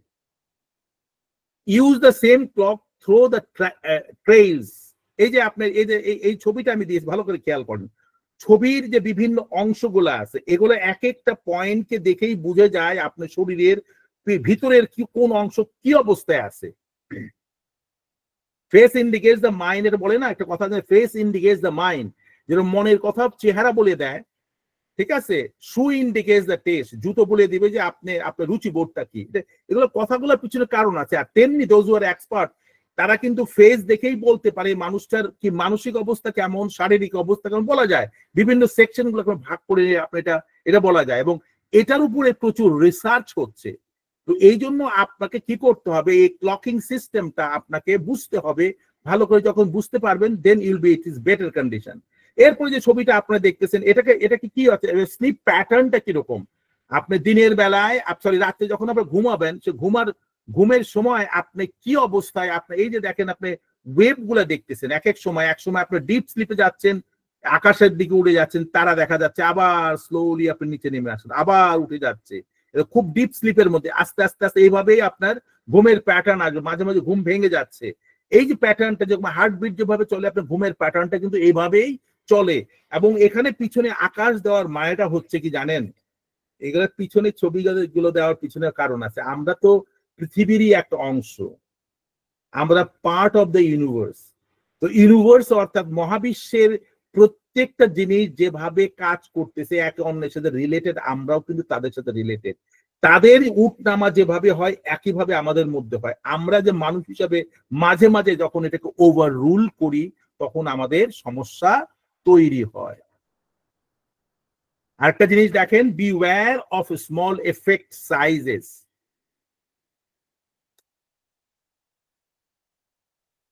দেখেন এই যে আপনাকে বলছিলাম, আপনাদের বলেছিলাম যে ছোট ছোট যদি আপনার চর্চা রেগুলার করেন, ঠিক আছে, এটার যেরকম বেনিফিট আছে, ভালো বেনিফিট, আবার ছোট ছোট চর্চার মধ্যে খারাপ যদি করেন এটাও কিন্তু আপনাদের মধ্যে সাইড এফেক্ট আপনার আসবে। সেটা চট করে ধরা পড়বে না, 2-4 বছরের মধ্যে সে জিনিসটা আপনারা দেখতে পাবেন। তো সেই জন্য আমাদের শরীরের মধ্যে যে সারাক্ষণ যে বায়োলজিক্যাল ভাইব্রেশন হচ্ছে যেটা, সেটার থেকে আমরা বুঝতে পারি যে কখন আমাদের শরীরের মধ্যে কি অবস্থা আমাদের আসতেছে। অনেক সময় দেখা যায় যে ইয়াং ছেলে আপনি বয়স বাড়ার সাথে হঠাৎ তার একটা বয়সের ছাপ তার মধ্যে চলে আসলো। কেন আসলো? পিছনে তার কারণ আছে। তার জেনেটিক সাইডের মধ্যে কোনো ধরনের কোনো কিছু আছে, হয়তো তার ফাদারের একই রকম ছিল, সেজন্য তার এই অবস্থা হয়েছে, অথবা তার অসুস্থতার জন্য, তার অনিয়মের জন্য তার মধ্যে ওই সিচুয়েশন আপনার ক্রিয়েট হতে পারে। তো এবার আমরা চলে আসি কি বলতেছে, what is the biological clock? Biological clock is the timer that tells your body when it's best to perform its daily process. দেখেন আমরা আসল জায়গায় ফিরে আসছি। অর্থাৎ এই বায়োলজিক্যাল ক্লকটা বলে দিচ্ছে যে কখন কোন সময় কি কাজ আমাদের করতে হবে। যেরকম আমরা বললাম যে সকালে ঘুমের থেকে উঠলে সূর্যের কি অবস্থা থাকে, মধ্য দিনের মধ্যে সূর্যের প্রখরতা কত বাড়ে, তারপরে সূর্যের যখন ধীরে ধীরে কমে আসে, সন্ধ্যা হলে সূর্য আর নেই। আমাদের বডিটাও কিন্তু একইভাবে একই রিদমে সাজিয়ে রাখা আছে, সেইভাবে আমাদের কাজ করা হচ্ছে। এখন যদি আমরা রাতের বেলায় আমরা না ঘুমিয়ে যদি রাতের বেলায় সারা জেগে থাকি আর দিনের বেলায় যদি আমরা ঘুমানোর চেষ্টা করি, আপনারা বুঝতে পারেন যে আপনার কি পরিমাণ ড্যামেজ আপনি আপনার শরীরকে আপনারা করে ফেলছেন, রাইট? আমি জিনিসগুলো আরো সিম্পল করে বলতেছি যে আমরা তো বলি না ঠিক আছে আমার তো 8 ঘন্টা ঘুম হলেই হলো, আমি ঘুমিয়ে নেবো, অসুবিধা নেই। কি করতেছে, আমি ছুটির দিন আমি তাহলে আজকে সারা রাত ভরে আমি বিভিন্ন টেলিভিশনে প্রোগ্রাম অথবা বিভিন্ন সেলিব্রেশন করব, রাত 2টা 3টা 4টার সময়, তারপরে কালকে তো ছুটির দিন আমি আরামসে ঘুমাবো। আপনি জানেন না এর জন্য যে আপনার কি পরিমাণ খেসারত পরে দিতে হবে বয়স বাড়ার সাথে সাথে, এবং ওই সময় থেকে আপনার শুরু হয়ে যাবে শরীরের আপনার ডিটোরেশন, অর্থাৎ ভাঙা শুরু হয়ে যাবে। এবং এরপরে যে আপনি কোন পর্যায়ে পৌঁছবেন বুঝতেছেন, আমরা এ নিয়ে আলোচনা এরপরে করতেছি। দেখেন এবার আপনারা যদি বায়োলজিক্যাল ক্লক অর্থাৎ এই সার্কেডিয়ান রিদমটা সম্বন্ধে যদি আপনি জানতে চান, বুঝতে চান কি আপনাদের করতে পারে, এটার 1 number listening to your biological. যখন আপনি বায়োলজিক্যাল ক্লক সম্বন্ধে ভালো বুঝতে পারবেন, তখন আপনাকে কি কি রেজাল্ট দিবে কি, এক্সেলেন্ট মেটাবলিজম, অর্থাৎ বিপাক প্রক্রিয়া। যে বিপাক প্রক্রিয়া, মেটাবলিজম হচ্ছে এই জিনিস যেটা আপনার শরীরকে সতেজ রাখে। সতেজ কিভাবে রাখে? আপনার হজম যদি প্রপারলি হয়, সেখান থেকে যদি আপনার প্রপার নিউট্রিয়েন্ট যদি আপনার শরীরে বিভিন্ন জায়গায় যায়, সেটা যদি কমপ্লিটলি ফুললি অ্যাক্টিভেটেড থাকে, তো শরীরের মধ্যে এনার্জি আপনি আসবে, আপনি তখন ভালো ফিল করবেন, আপনার মধ্যে একটা অন্যরকম একটা আনন্দের প্রভাব আসবে। এটা যদি আপনি সে নিয়ম মতো কাজ করেন, বলে এক্সিলেন্ট মেটাবলিজম। 2 নাম্বারটা কি আসতেছে আপনার, বেটার অ্যাপিটাইট রেগুলেশন। অ্যাপিটাইট হচ্ছে খাওয়ার ক্ষুদ্রেকের খাওয়ার যে আগ্রহটা, যে খাওয়ার যে আগ্রহ যেটা, সেটা আপনার ঠিক হবে এবং টাইমলি আপনার খাবার খিদাটা আপনার আসবে। আর আপনি যখন ইচ্ছে তখনই এটা খাচ্ছেন ওটা খাচ্ছেন, বলে আমি খিদা লাগে নেই, খাবো না, তখন খাবো, কখন খাবো, রাত 4টার সময় উঠে নিয়ে বলে আমি এটা পছন্দ হইলো, আমি কিনে নিয়ে খেয়ে ফেললাম, হঠাৎ দেখো আপনি অনিয়ম একটা আইসক্রিম খেয়ে ফেললেন। এইটাতে হবে কি, আপনার ইরেগুলারিটি আপনি চলে আসতে, তখন ক্ষুধার সময় ক্ষুধা হবে না, অসময় আপনার ক্ষুধা আসতে পারে, অথবা ক্ষুধা না লাগলেও আপনি খেতে পারেন। এইটা হচ্ছে এটা ভালো যদি আপনি রুলসটা মেনে চলেন। আপনি যদি রুলস মানেন, আরটা কি করবে, ইমপ্রুভড স্লিপ কোয়ালিটি, আপনার ঘুমের কোয়ালিটি আপনার চমৎকার হবে যদি আপনি এটাকে মেনটেন করেন। আর ঘুমের কোয়ালিটি যদি চমৎকার হয়, আপনার সুস্থতার অবস্থাও আপনি 100%। ঘুমটা হচ্ছে আর এক ধরনের ভিটামিনস, অথবা এটা আপনার সম্পূরক শক্তি। মোর এফেক্টিভ এক্সারসাইজিং, এবং এরপরে আপনার যখনই আপনি এক্সারসাইজ করতে, কোনো কাজ যখন করতে যাবেন, কোনো বিষয়, তখন দেখবেন যে খুব এটার রেজাল্ট আপনার ভালো আসবে। শার্পার থিঙ্কিং, আপনি বায়োলজিক্যাল ক্লক যদি প্রপারলি করেন, আপনার চিন্তা শক্তিকে বাড়িয়ে দেবে, এবং চিন্তা শক্তি বাড়া মানে সেখান থেকে আপনি ভালো কিছু বের করে আনতে পারবেন, আপনি সবসময় প্রোগ্রেসের খাতায় আপনার নাম লেখা থাকবে। এরপরে দেখেন কি আছে, social jet lag. Social jet ল্যাগটা হচ্ছে is a situation when your social life doesn't coincide with your biological clock. অনেক সময় হয় কি, সামাজিক ভাবে আমাদের অনেক সময় অনেক কিছু, অনেক ঘটনা হয়, অনেক বিষয় হয়, কিন্তু আপনার যে লাইফস্টাইল, সেটা আপনাকে আপনার যে বডির যে ক্লক, সেটা কোরিলেট করে না। অনেক সামাজিক ভাবে অনেক সময় আপনাদের অনেক কিছু অ্যাটেন্ড করতে হয়, যখন সেটা অ্যাটেন্ড করতে যাবেন আপনাকে নিতে পারতেন, তখন এখান থেকে আপনি বের হয়ে আসতে হবে। এরপরে যদি আপনি না মেনে ওই সামাজিক ভাবে বিভিন্ন নাটক তারপরে যাত্রা বলেন, এই অ্যাকশন ওই অ্যাকশন চলে যান, আপনি you have been really been disturbing your health. এবং সেটা হচ্ছে কি জানেন, এর ফলে আপনি অনিয়মের জন্য আপনার একাডেমিক পারফরমেন্সটাও আপনার খারাপের দিকে চলে যাবে। নিউট্রাল এনার্জি ফ্লাকচুয়েশন, কিভাবে আমাদের শরীরের কোন সময় কিভাবে আমাদের শরীরের উঠানামাটা করে, ঠিক আছে। একটা মর্নিং, এক নম্বর হচ্ছে মর্নিং র্যাম্প আপ, সকাল যখন হয় এটা কিভাবে অ্যালার্ম বাজার সাথে তখন আপনার শারীরিক অবস্থা কেমন থাকে সেটা চলে আসে। তারপরে যখন সকাল হলো মর্নিং পিক, সেটা সেকেন্ড টাইমে দেখেন এভাবে আসলো। আফটারনুনে যে কথা আমি আগেই বলেছি, তখন আপনার ঘুমের ভাব আসবে, একটু আলসেমি লাগবে। ইভিনিং এ দেখা যাবে সে সময় একটু আবার রাইজিং হবে, তারপরে সন্ধ্যার পরে আপনি ঘুমের জগতে চলে গেলেন। আমি তো বলে দিলাম মর্নিং র্যাম্প আপটা কি জিনিস সেটা বলে দিলাম, মর্নিং পিকও বলে দিলাম, afternoon it's already been explain. Effect of circadian rhythm disruption, আপনার যদি এই সার্কেডিয়ান রিদমের মধ্যে যদি আপনার অনিয়ম হয়, সহজ বাংলায় আপনি যে এই যে আপনি বায়োলজিক্যাল ক্লক বডি যে বলতেছে তোমার এখন ঘুমাতে হবে, কিন্তু না শুনে যদি আপনি অনিয়ম করে জেগে থাকেন, রাত ভরে আপনি মোবাইল দেখলেন অথবা নাটক দেখলেন অথবা কোনো সিন দেখলেন অথবা কিছু না কিছু করলেন অথবা লেট নাইটে পড়ালেখা করলেন আপনার আগামীকালকের আপনি কোনো ইয়ের জন্য, ইন্টারভিউর জন্য অথবা কোনো কম্পিটিশনের জন্য, এটা আপনি কি করবে, কি ধরনের প্রবলেম করবে? Tiredness and decrease productivity. পরের দিন আপনার মধ্যে অনেক অনেক টায়ার্ড লাগবে, নিজেকে কষ্টকর অবস্থা থাকবে, আলসেমি লাগবে, কাজ করতে ইচ্ছা করবে না, এবং এর বিনিময়ে আপনার যেটা পারফরমেন্স, যেটা প্রোডাক্টিভ মানে যতটুকু আপনার কাজ করা দরকার সেটা হবে না, কমে কাজের ক্ষেত্রে আপনার অবস্থান খারাপ হবে, ব্যবসার ক্ষেত্রে খারাপ হবে, আর আপনি যদি কোনো অন্য কোনো কিছু করতে চান সেখানেও আপনি পুরোপুরি কাজটা করতে পারবেন না। লোয়ার এনার্জি পিক, এটার জন্য যখন আপনি ডিসরাপ্ট করে তখন আপনার মধ্যে শক্তি পাবেন না, উৎসাহ পাবেন না, কাজ করতে ইচ্ছেই করবে না, আমার ভাল লাগতেছে না, আমার ভাল লাগছে না, আমি আজকে করবো না, আমি বাদ দিই, আমি অফ দিব। এই কেন? বিকজ এই যে আপনার সার্কেডিয়ান রিদম যেটা আপনি মানেন নাই জন্যই পরের দিন আপনার এই প্রবলেম গুলো দেখা যাচ্ছে। তারপরে বলছে কি হচ্ছে, মুড সুইংস, এটাতে কিন্তু তখন মনের মধ্যে অস্থিরতা শুরু হয়ে যায়, এক এক সময় এক এক ভাব হচ্ছে, একবার বলতেছে আমি যাবো, একবার বলছে আমি যাচ্ছি না, যাবো না, আমার এখন ভাল লাগছে না, একবার অ্যাগ্রি করছে আর একবার disagree, because of this disruption. Excess weight, এবং এই অনিয়মের জন্য আপনার শরীরের ওজনও বেড়ে যেতে পারে, ঠিক আছে। আর মানুষের ওজন বাড়ে কেন? বিকজ অফ দিস অনিয়ম, তার সার্কেডিয়ান রিদমকে সে প্রপারলি ম্যানেজ না করার জন্য ওয়েট বেড়ে যায়। আমরা তো মনে করি যে এই জিনিসটা আমাদের খুব ভালো করে বুঝতে হবে, আমি কিন্তু এই আলোচনা করছি যে আমার নিজের জন্য আমাকে আবার পুনরায় রিঅর্গানাইজ করতে হবে। এরপরে দেখে ডায়াবেটিসটা কোথেকে আসে, because of that risk of diabetes and heart problem. আমরা তো জিনিসকে সহজ ভাবে নিচ্ছি, আমার নতুন গাড়ি আছে, আমি ইচ্ছা মতো চালাইলাম, আরে বাবা 2 বছর পরে তো গাড়ি টের পাওয়া যাবে যে গাড়ি চলতেছে কি চলতেছে না, নতুন গাড়ি তো, আমি ইয়াং আছি, আমি ইচ্ছা মতো আমি সবকিছু করতেছি, কিন্তু ওটা একটা ক্যাপাসিটি আছে, সময় যখন আসবে 2-3-4 বছর পরের থেকে অসুখ বিসুখ যখন শুরু হয়ে যাবে, মেডিকেশন যখন শুরু হয়ে যাবে, তারপরের থেকে দেখা যাবে যে কি প্রবলেমটা কোথায় আছে। যতই মেকআপ লাগানো হোক, যতই বডি বিল্ডিং করা হোক, যতই খাওয়ার নিয়ম চেঞ্জ করা হোক, কিন্তু সেটা আর ফিরে আসবে না। সেজন্য আমাদের এ ব্যাপারে সাংঘাতিক অ্যালার্ট হওয়া দরকার।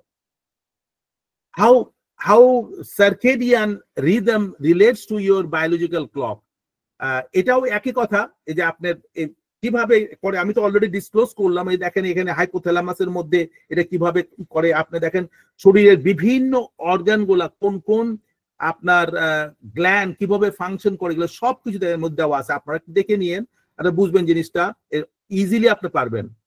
এই আছে না অনেক অনেক পোলাপান দুষ্টমি করে, যে অনেকভাবে অনিয়ম নটোরিয়াস স্টুডেন্ট আছে, এবং পরবর্তী পর্যায়ে দেখা যায় তারা তাদের লাইফে যে পারফরমেন্স লেভেলটা তারা ঠিক করতে পারে, তারা ঠিক মতো ঘুমায় না, রাত্রে 3টা-4টার সময় চলে যায় বন্ধু বান্ধবের সাথে দুষ্টমি কোথাও করার জন্য কোনো এক অবস্থার মধ্যে, পরের দিন সকালে ঠিকই স্কুলে যায় অথবা কলেজে যায়, কিন্তু শেষ পর্যন্ত দেখা যায় তার পারফরমেন্স লেভেলটা ভালো হয় না।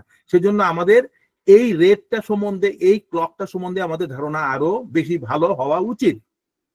এই স্লাইডটা আপনাকে ইন্ডিকেশন করতেছে কি জানেন, এটা বলতেছে রাত্রি 11টা থেকে রাত 3টা পর্যন্ত কি কাজ হয়। খুবই জরুরি, আপনি এটাকে একটু বোঝার চেষ্টা করেন।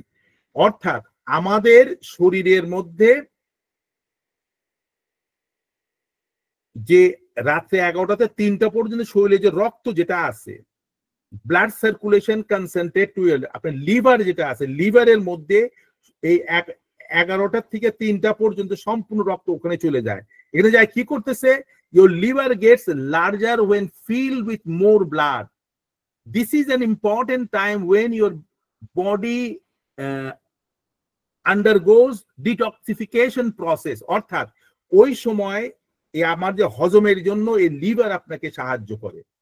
রাত্রে 11টা থেকে 3টার মধ্যে পুরো শরীরে যত রকমের আছে হজম করাবে, আর শরীরে অপ্রয়োজনীয় যত রকমের জায়গায় জিনিস ছড়ানো আছে এটাকে কালেক্ট করে নিয়ে আপনাকে ডিসপোজ করার জন্য তৈরি করে দিবে।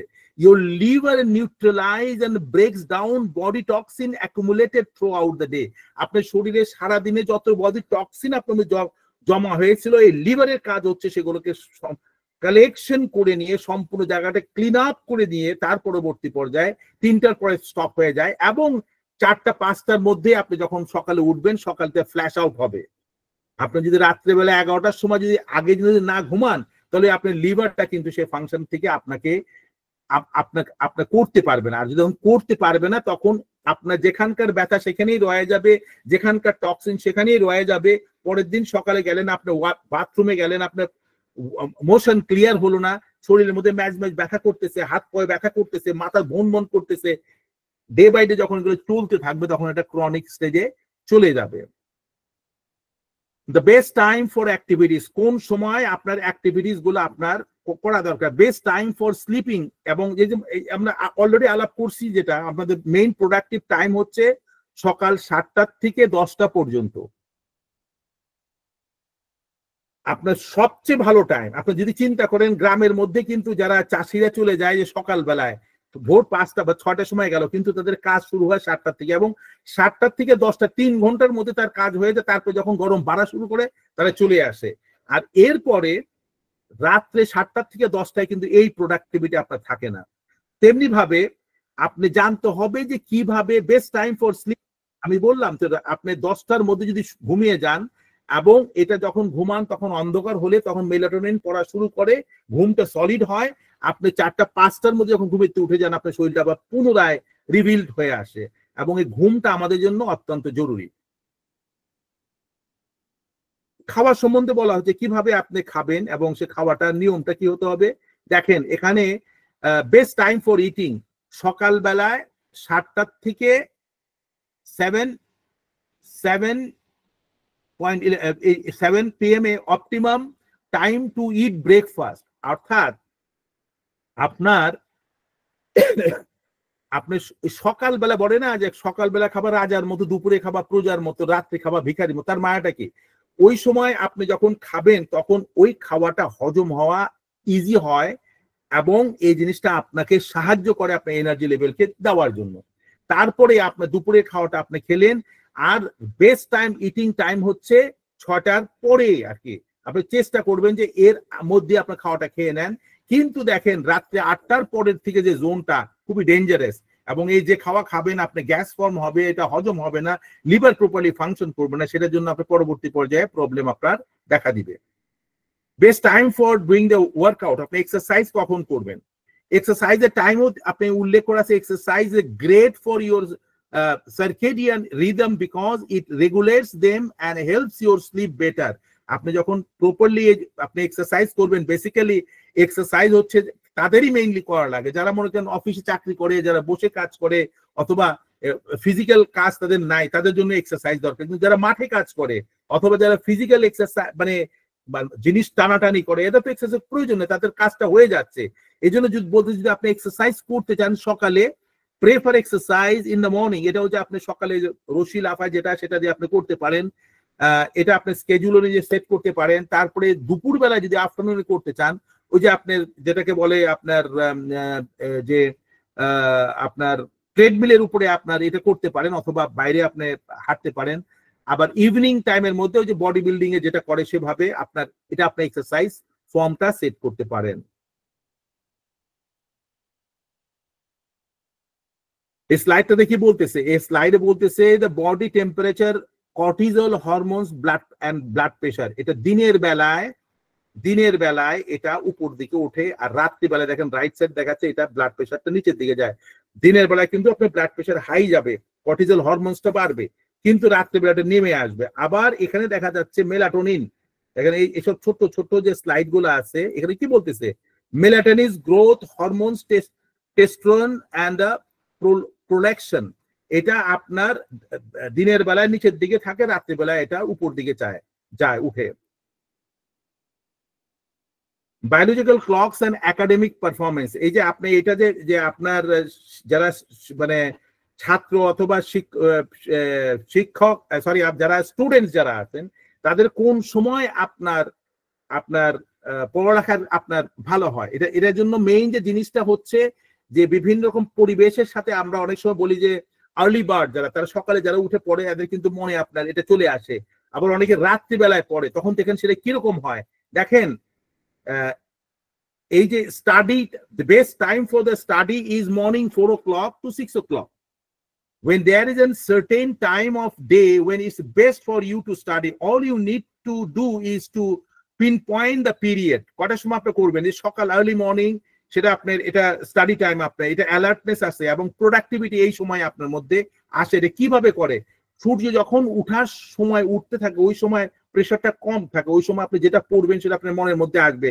লাইট যে লো লাইট লেভেলটা, অর্থাৎ ওটা ওই সময় খুব ব্রাইট থাকে না, তখন সেটাও আপনাকে হিউজলি আপনাকে ফোকাস করে। এখানে দেখেন আমি এটা পোস্টিংটা পাঠাইছি, the best time to study. দেখেন সকাল 4টা থেকে 6টা পর্যন্ত যখন আপনি যদি পড়ালেখা করেন আপনার কি উপকারটা হবে? ব্রেইন আপনার তখন 100% ফাংশন করে, ঠিক আছে? আবার যদি 6টার থেকে মানে 6টার পরে থেকে 7:30টা পর্যন্ত করেন, দেখেন 50% ব্রেইন আপনার ফাংশন করবে। এটা আমাদের স্টুডেন্টের জন্য খুব জরুরি দরকার, আমরা কিন্তু সেই জিনিসটা খেয়াল করি না। আর রাত্রে বেলায় যদি কেউ পড়ালেখা করার চেষ্টা করে তো ব্রেইন ফাংশন আসবে 20%, কারণ অলরেডি টায়ার্ড মুড, আর মেলাটোনিন পড়তেছে, ঘুমের মুডে চলে আসছে। তাহলে কি আমাদের এই আজকের আলোচনার থেকে ছাত্র ছাত্রী যারা আছে যে ফ্যামিলির মধ্যে, আমাদের বেস্ট একটা হচ্ছে এটা যে আমরা কিভাবে সকাল 4টা থেকে 6টার মধ্যে আমরা পড়ালেখা করবো। আমাদের খেয়াল আছে, আমরা নিজে করতাম কি, যখন পরীক্ষার আগে প্রিপারেশনের জন্য একদম রাত্রে উঠে নিয়ে পড়া শুরু করতাম।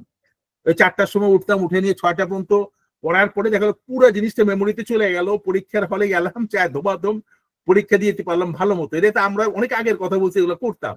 কিন্তু আপনি যদি এই নিয়মটা যদি আপনি রেগুলার রাখেন, যারা লেখাপড়া করে, বই পুস্তক যারা পড়ে আর যারা স্টাডি করতে চায়, this is the right time. অনেক সময় অনেকে বলে যে আমি গভীর রাত্রে পড়ি, না গভীর রাত্রে মানে 4টার তো আপনি রাত্রি, তখন যদি শুরু করেন 6টা পর্যন্ত ব্রেইনটা ফ্রেশ থাকে, আপনি যেটাই পড়বেন that goes back to your memories, এবং এটা মেমোরিতে চলে গেলে সেটা যখন পরীক্ষার খাতায় এখন বলতে চান, এটা সাবকনশিয়াস মাইন্ড থেকে খুব ফ্রন্টলি খুব ইজিলি আপনি চলে আসে।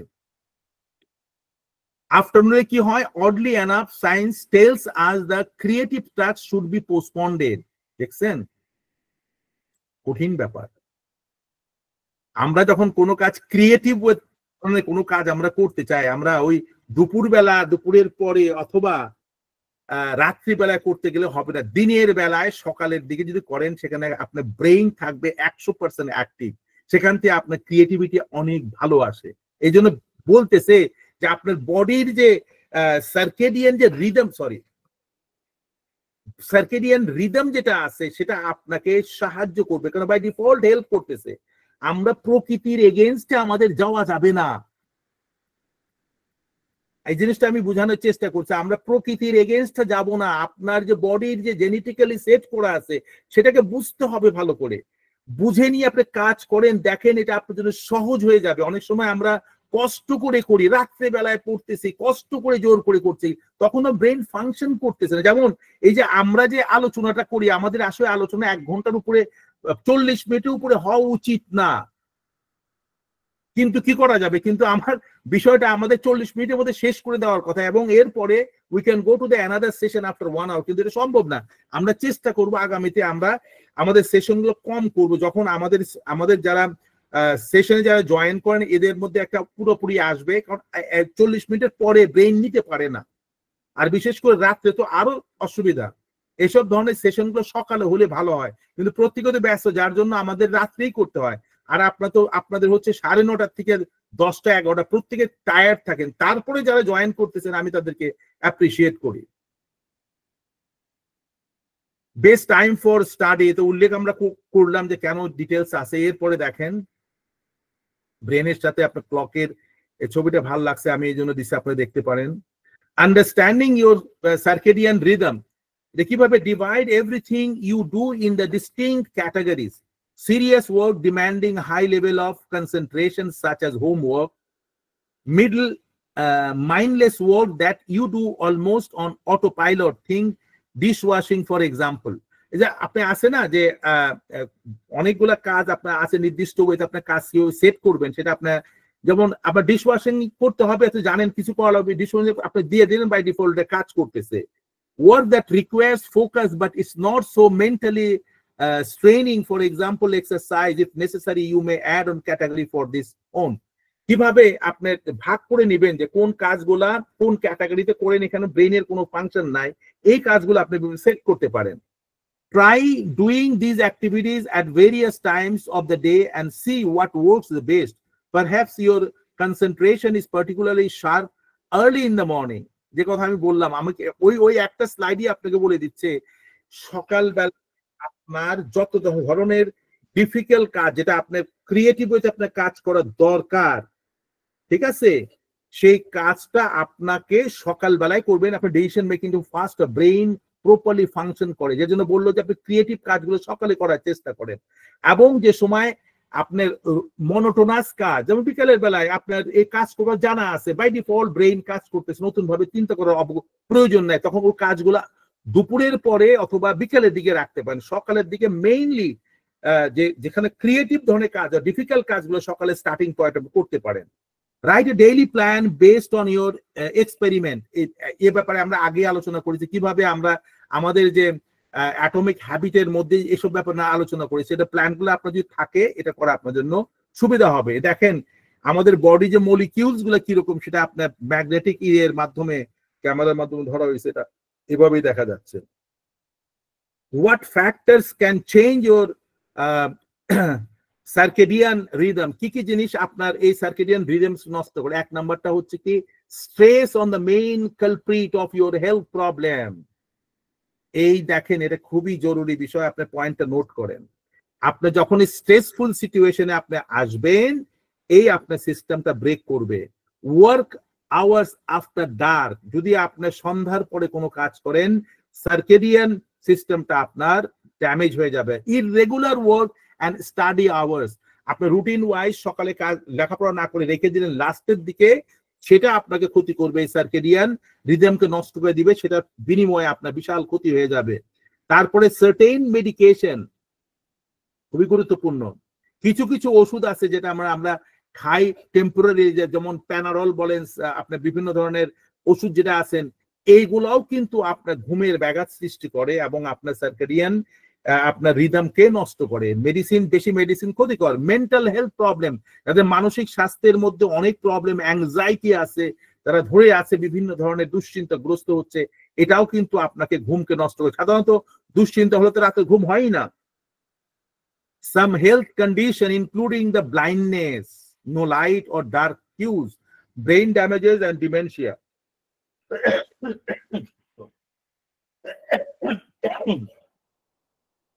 Not striking to a health sleep, আপনারা অনেক সময় দেখা যায় যে আমাদের জন্য ঘুমের যে নির্দিষ্ট একটা প্যাটার্ন সেটা না ফলো করে নিয়ে আমরা ওটাকে ওভার রুল করতেছি। আবার এরপর আপনি দেখবেন যারা প্লেনে ফ্লাই করে, এদের কিন্তু ঘুমের মধ্যে ব্যাঘাত সৃষ্টি হয়, অনিয়ম হয়। তারা একটা জায়গাতে আরেকটা জায়গায় যখন যায়, সেই জায়গার সাথে এই জায়গার যে টাইম ডিফারেন্স, এর মধ্যে একটা বিশাল একটা পরিবর্তন আসে, সেখানেও কিন্তু আপনার এই সার্কেডিয়ান রিদমের একটা ব্যাঘাত ঘটে এবং এর পরিণতি অনেক খারাপ। এই ছবি দেখে বুঝতেছেন আমাদের যে অভ্যাস, রাত্রে ঘুমানোর সময় আমরা মোবাইল নিয়ে শুয়ে থাকি, দেখা গেল যে 2-3 ঘন্টা চলে গেছে, রাত 1টা-2টা অনেকের হয়ে গেছে, কিন্তু সে দেখতেছেই। তাহলে কি হলো, আপনার যে ঘুমের প্যাটার্নকে আপনি নষ্ট করলেন, আপনি এর বিনিময়ে কারণ এটা আপনার অভ্যাসে পরিণত হলো, এবং পরের দিন সকালে উঠতে আপনার কষ্ট হচ্ছে এবং আপনার নিজেকে নিজেই শেষ করে দিচ্ছেন। Do you need a body clock reset? আপনি কি আপনার এই যে বডি ক্লক কিভাবে রিসেট করতে পারেন, এটা কিভাবে রিসেট করতে পারেন? এটার জন্য কি বলছে, you have trouble falling or staying asleep. আপনি এটাকে রিসেট তখনই করতে হবে যখন দেখতেছেন আপনার ঘুম আসতেছে না, কোনোভাবেই আসতেছে না। ইউ আর ফ্রিকোয়েন্টলি হাংরি, আপনি দেখা যাচ্ছে কিছুক্ষণ পর পর আপনার খিদা লাগতেছে, feel like snacking all the time and your digestion is out of track. আপনি দেখা যায় কিছুক্ষণ পর খিদা লাগতেছে, অল্প অল্প এটা খাচ্ছেন, স্ন্যাক্স খাচ্ছেন, এটা খাচ্ছেন, চিপস খাচ্ছেন, চকলেট খাচ্ছেন, তার মানেটা কি? আপনি সার্কেডিয়ান রিদমের মধ্যে ব্যাঘাত হওয়ার জন্য সব অনিয়ম হয়ে আসছে। You have difficult keeping excess weight off, আপনি ওয়েটকে কন্ট্রোল করতে পারতেছেন না। You are constantly sleepy and in need of caffeine. আর কিছুক্ষণ পর পর দেখা যাবে ঘুম লাগতেছে, আপনি শরীরকে ধরে রাখতে পারছেন না। কাজ করবেন আপনি দিনের বেলা, ওই কফি খাচ্ছেন বারবার, তখন রাত্রে আপনি ঘুমান নাই, ঠিক মতো ঘুম আপনার হন নাই। এরপরে আছে দেখা যাও যখন আপনার মধ্যে আসবে get irritated easily and feel depressed at time. সাধারণ কথাতে আপনি রাগ করতেছেন, তার মানে এবং যে কোনো ব্যাপারে আপনি ডিপ্রেসড হচ্ছেন। You fall ill more often than the moral average and recover more slowly. যদি আপনি দেখেন ঘন ঘন আপনি অসুস্থ হচ্ছেন, তার মানেই আপনার এই অনিয়মের মধ্যে আপনি পড়ে গেছেন। How to reset your body clock, কিভাবে করবেন? সেট আপ এ ডেইলি রুটিন, একটা রুটিন তৈরি করেন। Try going to the bed and getting up at the same time. এটা হচ্ছে রিসেটিং প্রসেস। এটা রুটিন করবেন, টাইমলি ঘুমাবেন, টাইমলি উঠবেন। Do sports regularly. তারপর সেকেন্ড টাইপ কিভাবে করবেন? প্রতিদিনই আপনি করেন স্পোর্টস, যে কোনো স্পোর্টস অ্যাক্টিভিটির মধ্যে থাকেন। Make sure to find the best time for your workout. একটা সময় ভাগ করে নেন, এই সময় আপনি ওয়ার্কআউট করবেন। এটাও একটা আরেকটা গেল। শিফট ইউর বেড টাইম, অর্থাৎ আপনার যে ঘুমানোর সময় যেটা, সেই সময়টা আপনি আগে ঘুমাইতে চলে যান এবং সকালে উঠে যান ঠিক যে সময় উঠবেন তার আগে। খুব কুইকলি আমরা যাচ্ছি। How to maintain the healthy circadian rhythm, best tips. Avoid food and coffee before the sleep. অনেকে রাত্রি ঘুমানোর আগে কফি খায় অথবা চা খায়, না খালি বলে ঘুম হয় না। এটাকে আপনাকে স্টপ করতে হবে। Eating before sleep will activate your digestive system and coffee will stimulate your brain. It will make falling asleep much harder. যখন আপনি কফি খান আপনার ব্রেইনকে ফুল রিঅ্যাক্টিভেট করে, আর রিঅ্যাক্টিভ হলে আপনি কোথাতে ঘুমাতে পারবেন না। এই জন্য এটাকে অ্যাভয়েড করতে হবে। তারপরে stick to a consistent sleep schedule. আপনাকে অনেক গোয়িং টু স্লিপ অ্যাট রাফলি the same time every day is good for your circadian rhythm. একই সময় ঘুমানোর অভ্যাস। আপনার এই সময় মানে এর বাইরে কোনো কথা নাই, মোবাইল অফ, টেলিফোন অফ, এই কানেকশন অফ, কোনো কমিউনিকেশন নাই, কম্পিউটার সামনে নাই, ওই সময় চলে যান বেডে, আপনি ঘুমিয়ে পড়েন। Get outside in the morning. আপনি চেষ্টা করবেন প্রতিদিন সকালে ঘুমের থেকে উঠে বাইরে চলে যাবেন, যেখানে সূর্য উঠতেছে, সানলাইট রাইজ আছে, সেখানে যান এবং দেখেন হাঁটাহাঁটি করেন, এটার জন্য আপনার জন্য ভালো। Reduce exposure two light at night. যেখানে রাত্রিবেলা আপনি ভ্রমণ করবেন, চেষ্টা করবেন হ্যাভি লাইট আছে না শহরের মধ্যে, প্রচুর লাইট, সেখান থেকে আমরা চলাফেরা করি, অত বিভিন্ন এক্সিবিশনে যখন যাই, লাইট লাইট লাইট, সেখান থেকে আপনি চেষ্টা করতে দূরে থাকার জন্য। Avoid afternoon nap. অনেকে আছে দুপুর বেলায় আপনি ঘন্টা দেড়েক দুয়েক ঘুমায়, এটাকে কমপ্লিটলি অ্যাভয়েড করতে হবে। তবে দুপুরের খাওয়ার পরে আপনার একটা কথা আছে যেটাকে বলে কাইলুলা, এটা একটা 25 মিনিট স্লিপ যদি আপনি নিতে পারেন, যেটা জাপানিজরা নেয়, সেটাতে আপনার এনার্জি লেভেল আপনার শুট আপ করে, ঠিক আছে? তার মধ্যে 2-3 ঘন্টা ঘুমাবেন না, ম্যাক্সিমাম 25 to 30 মিনিট, এটা আপনার বডিকে ফুললি চার্জ করে দেবে। লিমিট নাইটলি স্ক্রিন ইউজ, ওটা আমি দেখাইলাম এর আগে, রাত্রিবেলায় আপনার যাতে টেলিভিশন না দেখার, ল্যাপটপে না বসা, মোবাইলে না বসা, ওটা কমপ্লিটলি কমায় দেন। যত সম্ভব লেস স্ক্রিন আউট আপনি টাইম করেন। ড্রিঙ্ক মোর ওয়াটার, চেষ্টা করবেন সবসময় বেশি করে পানি পান করার জন্য। ইট অ্যাট সেট টাইম, রাতে আপনার খাওয়ার টাইমটা একই টাইমে রেগুলার খাওয়ার চেষ্টা করতে হবে। লার্ন টু ম্যানেজ স্ট্রেস, কিভাবে আপনার স্ট্রেসকে ম্যানেজ করবেন সেটা আপনাকে আমরা অলরেডি আলোচনা করেছি, এখান থেকে পড়ে নেবেন, it's already there. Try melatonin supplements, এটা এরা বলতেছে মেলাটোনিন সাপ্লিমেন্ট নিয়েও আপনি ইচ্ছা করলে ঘুমাতে পারেন। আমরা রিকমেন্ড করি না কৃত্রিম ভাবে বাইরে থেকে কিছু দেওয়ার জন্য, কিছু নিয়মের মাঝখানে আপনি বিভিন্ন ভাবে চর্চা করেন, দ্যাট ইজ গুড। সাপ্লিমেন্ট দিয়ে আসলে কোনো কাজ হয় না। এই Chinese medicine prospective beautiful slide আপনারা সুযোগ পেলে দেখে নিয়েন। আসলে আমাদের সময় নাই, নাহলে আমি প্রত্যেকটা জিনিসকে ভাগ ভাগ আমি এক্সপ্লেন করতে পারতাম। ওই জন্য আমার কালেক্ট করা, আমি যখন এটা রিসার্চ করে আমি বের করি, এগুলো সব আমি কালেক্ট করে রাখছি। এটা আমার জন্য হেল্প হবে, আর যারা আমার জয়েন করতেছি আপনাদের পিডিএফ পাঠাবেন, দেখবেন এটা আপনার জন্য উপকারে আসবে। My biological clock is ticking so loudly that it's keeping me awake at night. আপনি বুঝতে পারতেছেন তো আমার যে সার্কেডিয়ান রিদমটা চলতেছে টিক টিক টিক টিক করে, আমাকে চেষ্টা করতে হবে এই টিক টিকটা যেন সঠিক থাকে এবং টাইমলি থাকে, এবং আমরা এই নিয়ম মেনে চলে আমরা সুস্থ থাকতে পারি আর ভালো থাকতে পারি। আর এই বলেই আজকের আলোচনা এখানে শেষ করছি। আমার সাথে থাকার জন্য অনেক ধন্যবাদ।